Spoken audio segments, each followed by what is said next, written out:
teman-teman, hari ini saya mau isi bensin sama belanja. Aduh, ini orang kok parkir di sini ya? Parah.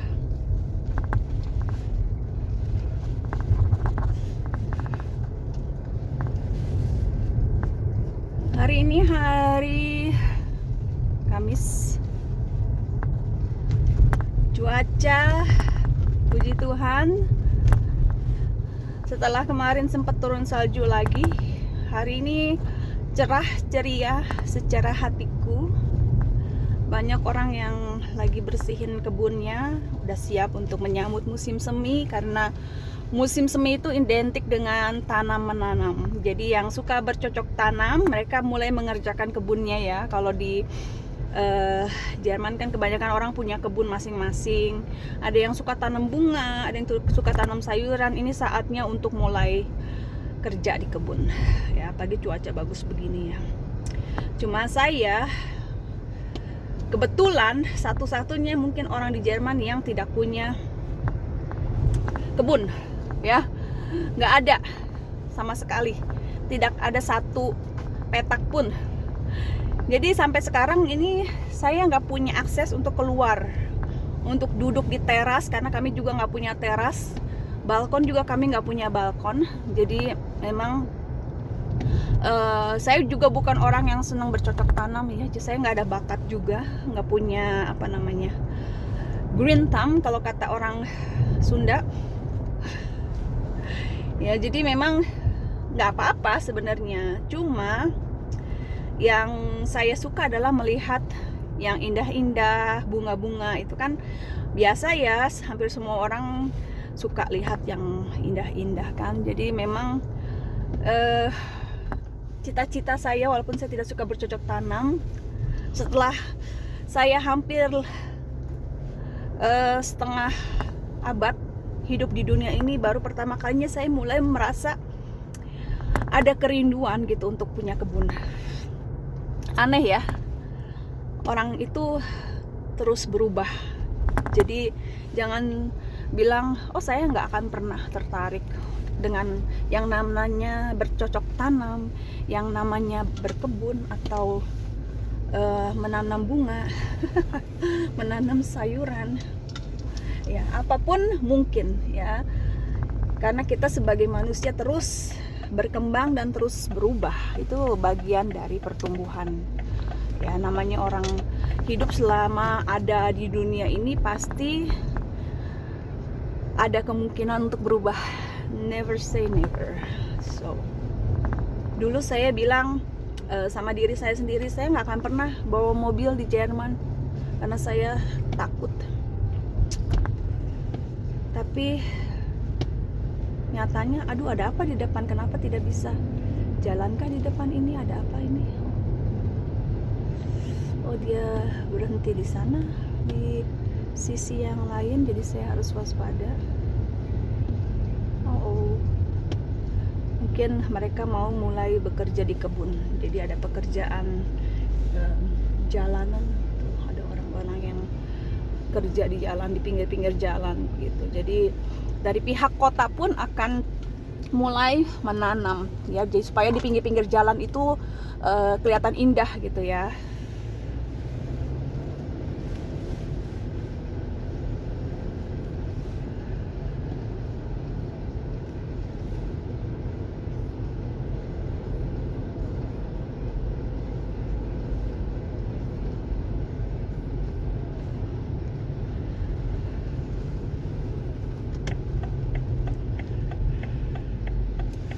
Mudah-mudahan suatu saat nanti cita-cita saya tercapai.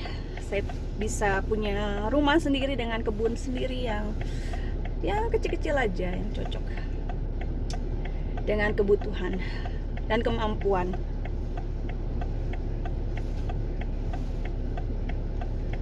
Sudah mau sampai di pom bensin.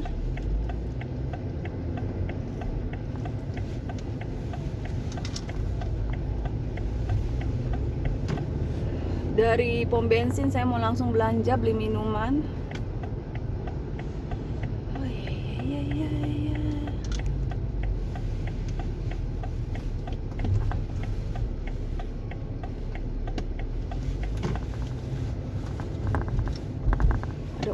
juga yang mau keluar.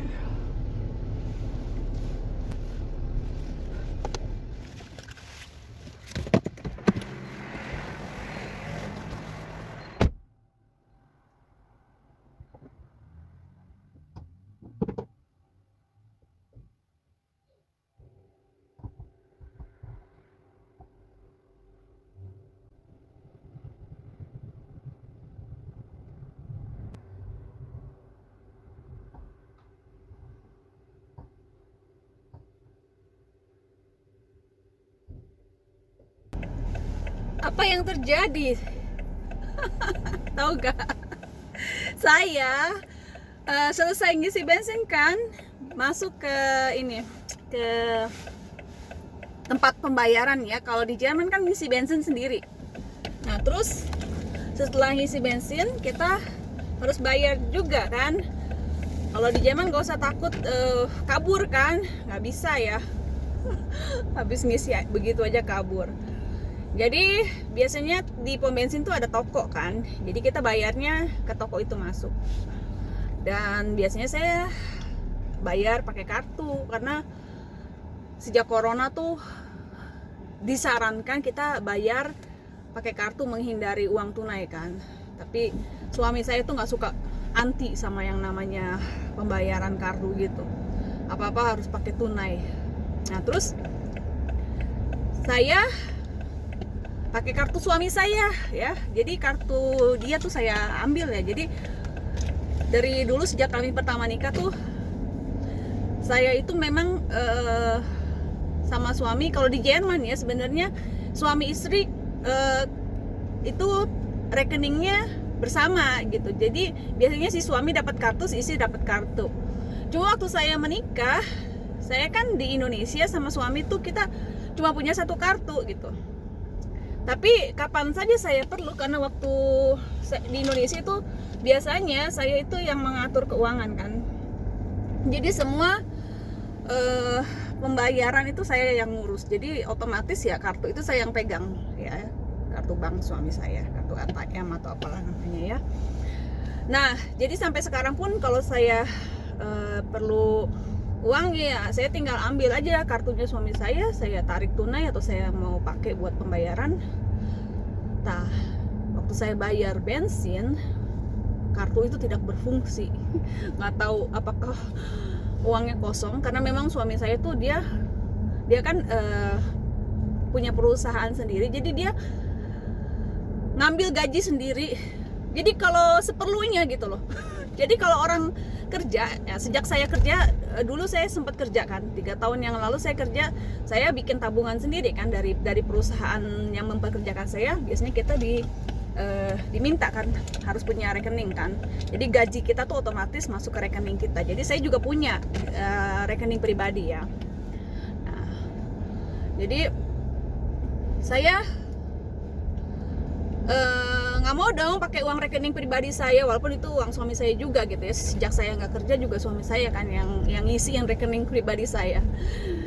Tapi kalau bisa saya pakai uang dari rekening suami saya dulu kan. Jadi saya ambil kartu suami saya untuk belanja, untuk isi bensin segala macam kan. Nah terus pas saya masukin PIN 2 kali nggak bisa. Waduh, ngeri kan kalau udah 2 kali ya. Biasanya kalau ketiga kali tetap gagal, biasanya itu langsung otomatis kan kekunci rekeningnya, kartunya ya. Aduh, akhirnya udah saya keluarin kartu saya ya dari rekening pribadi saya masukin PIN. Saya yakin betul itu nomor PIN yang bener gitu loh. Tapi ternyata nggak bisa juga, salah dia bilang PIN-nya. Astaga, ngeri dong kalau udah 2 kali juga salah.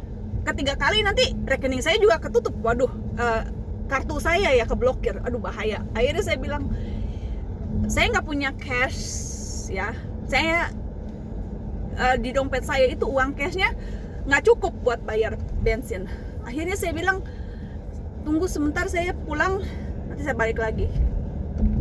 Nah ini buat pelajaran juga ya, maksudnya kalau ngalamin kayak begitu di Jerman ya. Kalau di Indonesia saya nggak tahu gimana, saya belum pernah ngalamin kalau di Indonesia. di Jerman saya udah beberapa kali ngalamin kayak gitu. Pertama-tama memang saya panik dulu ya, Tapi karena saya bukan pengalaman pertama lagi, dan saya dikasih tahu juga sama suami saya, ini banyak juga yang kejadian kayak begitu, jadi nggak usah panik. Makanya karena saya udah punya pengalaman, saya nggak panik gitu. Saya bilang, saya pulang, nanti saya datang lagi. Tapi kan nggak bisa ya begitu aja, jadi harus ninggalin HP atau ninggalin dompet. Karena yang saya pegang itu dompet saya, ya udah saya kasih dompet saya semua. Nah kalau di Indonesia nyerahin dompet sama penjaga toko itu sesuatu yang beresiko kan, gila. Paling ninggalin KTP kan. Tapi kan semua kartu saya, KTP saya, segala macam itu ada di dompet itu, saya serahin aja sama dia. Dan saya yakin maksudnya kalau di Jerman aman ya.